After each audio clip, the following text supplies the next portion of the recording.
Hello friends, welcome back. In this video, we will create user context. So let's go inside the context folder. So here is the context folder. So right click on that folder and create a new file and name it as user.js. Hit enter. And from the firebase.js context, just copy the code and we are going to paste inside the user.js. And we are going to change this Firebase. So instead of this Firebase, I'm going to say user context. Okay, so let's remove this. Let's remove this and we are going to type it user context. So our user context has been created. Let's save this file. And now inside the app.js, inside the function, I'm going to restructure the user which we have created in the hook. Okay, so where is the hook? So here is the hook. So we are returning the user. So we are going to destructure from the use auth listener. So I'll say const user that is equal to use auth listener. Okay, let me click on this. So as you can see, this is automatically imported from the hooks. And here I'm going to close, open and close round brackets. Okay, let me save this file. And now we are going to use this inside our app. So how are we going to use it? So as you have used the Firebase context, so where have we used the Firebase context? We have used in index.js. So let me open this. So similarly, like this Firebase context dot provider, and we have to pass the value. Similarly, we have to do it for the app.js. But in this case, we are going to use the user context instead of Firebase context. We are going to use user context. So before the route, we are going to say user context.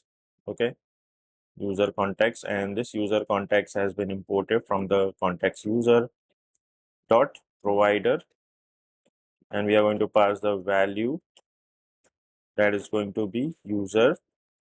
Okay, let me close this and let me cut this out, and we are going to paste it here. Let me save this. Now we have wrapped the entire router with this user context. So we are able to access the user info inside all the routes. Okay. So if I go to the website and if I click on inspect,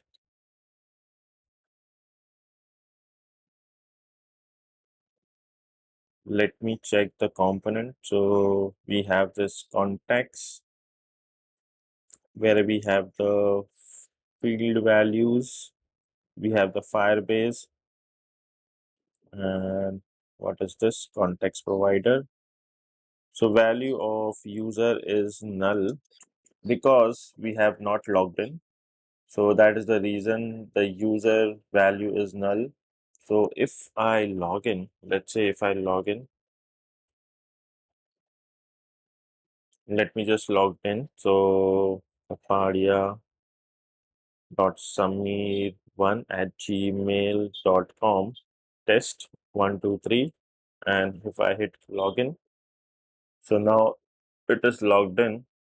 Let me refresh contacts provider. Okay. Fail to execute set item on storage. Two argument required, but only one present. Fail to execute set item. So after login, we are getting this error: fail to execute set item on storage. Two argument required, but only one present. So let's copy this and let's go to VS Code, and inside use auth listener, I'm just finding this. I'm just going to find set items. So this is set item. So here is a mistake. Let me cut this out. Okay. So this should be a second argument.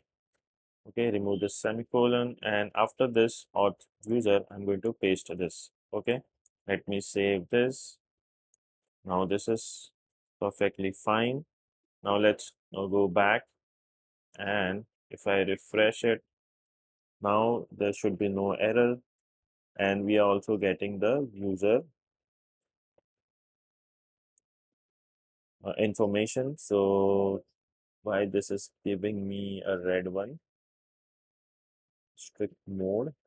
Let you find common bugs in your component early during development. Okay, so are we using a strict mode? I don't think so.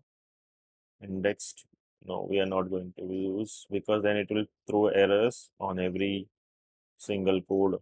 Okay, so basically, let me refresh it. Okay,